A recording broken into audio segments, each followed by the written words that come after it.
Hi everyone, this is Dr. Nitin Chhoda and welcome to this important episode of Ignition Time. There's a big shift apparently from Speaker Pelosi in what she's willing to do and when she wants a stimulus. I alluded to this in my previous video where I told you that Speaker Pelosi was open to doing a stimulus deal during the lame duck session of Congress before January 20th, before the inauguration of the next president. And I actually showed you video clips of Speaker Pelosi talking about that with a bunch of reporters. Well, Speaker Pelosi also spoke with Bloomberg today, and she basically indicated that she understood that the administration would not accept all her demands and that she was willing to do a stimulus deal.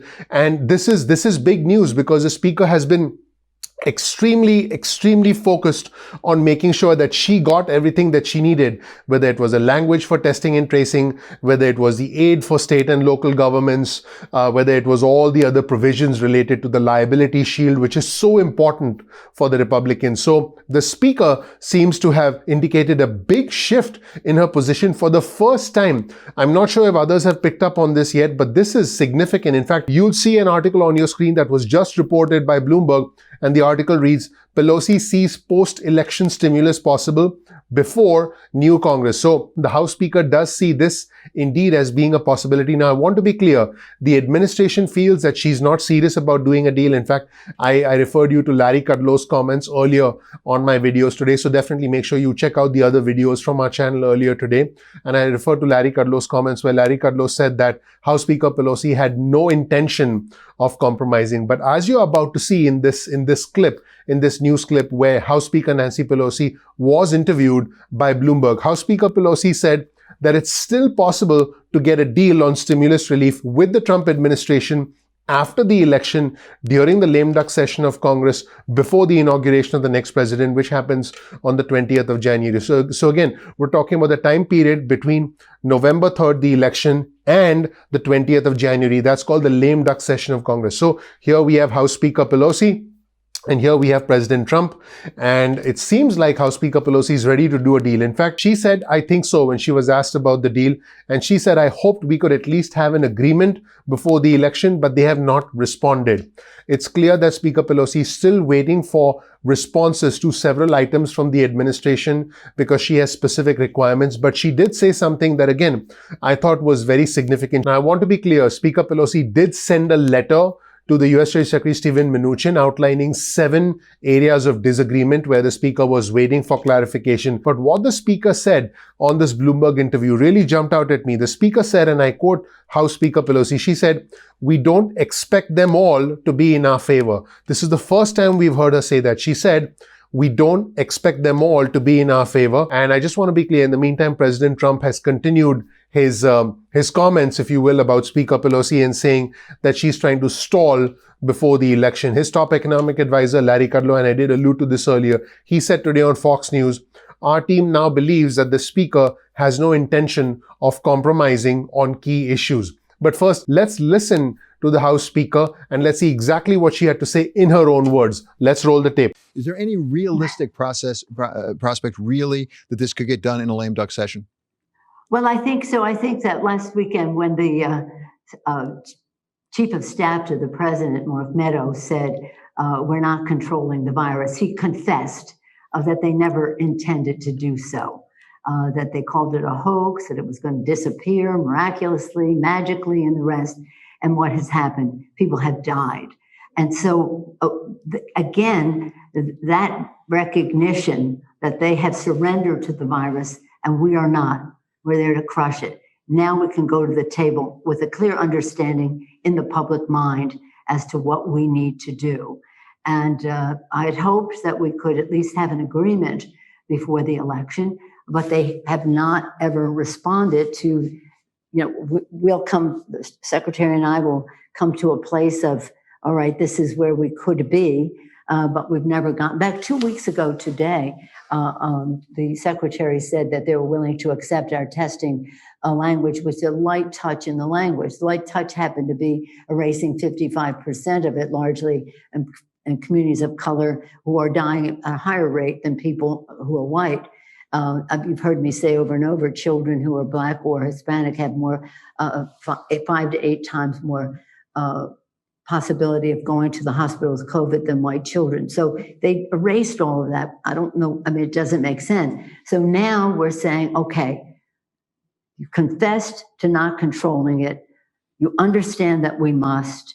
Just give us an answer as to whether you agree that we must follow a scientific path, or we're going to continue to go down the quackery path that the president has taken us thus far. So we've sent him a letter, which you've probably seen, just said, here are just some of the answers we're expecting. We don't expect them all to be in our favor, but we do expect them to establish a place where we can weigh the equities and come to compromise and negotiate so that we can go forward. And yes, I do think that the president has said we would have an agreement after the election. Of course, he's predicating some of that on the Republicans taking back the House. You just keep thinking that, Mr. President, but is as delusional as you have been in your approach to the coronavirus. Now, here's the thing. House Speaker Pelosi right here has a completely different point of view compared to the White House senior economic advisor Larry Kudlow on the one hand. Also, House Speaker Pelosi right here has a completely different point of view compared to the president on the other side. They just don't see eye to eye. Here's an example. House Speaker Pelosi, when she was asked about the improvement in GDP in the most recent quarter, the numbers that were just reported today, House Speaker Pelosi said that this was attributed to the CARES Act that was passed back in March. And she said that's going to wear off and we need another infusion. Now, I want to be clear. Many economists agree that there needs to be another infusion. But the one guy that does not agree there needs to be another infusion is White House senior economic advisor Larry Kudlow. Larry Kudlow said that the 32% annualized jump in GDP, which by the way followed a 33.1% drop in the April through June quarter. So it's almost like we go straight down and then when we come back and recover, he said that showed a V-shaped recovery. So I guess for Larry, if something collapses and then comes back up, he calls it a V-shaped recovery, not understanding that we are not back to where we were prior to the pandemic. And this is an uneven recovery where individuals in travel, leisure, entertainment, and hospitality have been badly impacted. So Larry Kudlow said that this was a V-shaped recovery and another giant stimulus package is not needed. He's actually said that in multiple interviews. And the president was actually on a podcast with John Taffer, and the president said on the podcast, but Nancy Pelosi does not want to do it. President Trump said he'll push for a very big package as soon as the election's over. So again, I'm quoting the President of the United States. The President said he will push for a very big package as soon as the election's over. That's what the President said. I just want to be clear, Senate Republicans have not supported the President's endeavors for a large stimulus package. And when House Speaker Pelosi was asked about potentially doing a smaller stimulus bill immediately after the election, before the inauguration of the next administration, before the inauguration of the next president on the 20th of January, she said, we're not talking size, we're talking quality. That's what House Speaker Pelosi said. She said Democrats would not accept a small bill with the bulk of it pouring into the rich people of America. So that's what House Speaker Pelosi said. And the stock market has gone down for 3 days. It's sort of bounced back up today, but we do live in very uncertain times. And House Speaker Pelosi did say we will have to do something like that from the start when she was asked about the initiative for an economic recovery plan if and when the Democrats do indeed gain a majority in the Senate. So that's it, everybody. Let me know what you think in the comment section below, and also check out the links in the description section of the video to access our resources. Thank you so much for watching, everybody. My name is Dr. Nitin Chhoda with Ignition Time. If you don't know anything about me, please check out my video. You'll learn more about who I am, what my journey has been like, and why you should listen to me. If you learned something new from this video, please consider clicking the like button.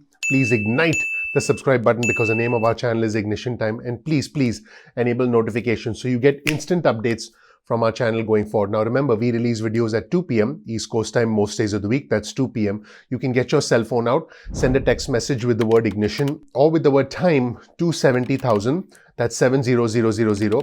You'll get added to our SMS alerts list. You can opt out of the SMS alerts at any point in time going forward. Now, you can also get added to our email list. Simply go to ignitiontime.com/alerts. That's ignitiontime.com/alerts, and you'll get added to our email list. You can opt out of the SMS list or the email list at any point in time that you want. No worries about that. Please follow us on Instagram. Our Instagram handle is ignition_time. That's ignition_time. You'll get exclusive news and breaking alerts on Instagram. Speaking of breaking alerts, you can also get those on Twitter, and you can get those in real time, in fact. So follow us on Twitter. Our Twitter handle is also ignition_time.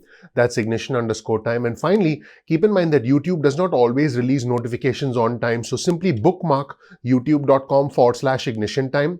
That's youtube.com/ignition_time. And then you can visit the homepage of our channel and watch any of our videos at any point in time that you want. If you learn something new from this video, please consider sharing this video with friends and family members. You sharing the video will be your vote of confidence in us and all the effort that goes into this channel behind the scenes. You'll find the link in the description section below to all our resources so you can dig deeper and analyze that content for yourself. Once again, please comment below, because you commenting on our videos allows you the opportunity to engage with our growing community, to interact with our community, because our community is something that we are extremely proud of. It's a highly intelligent, highly respectful community, and we are all deep thinkers here because we all want to know what's going on underneath the surface. Finally, please click like. Once again, please subscribe. Please enable notifications. Again, that will be your vote of confidence in us.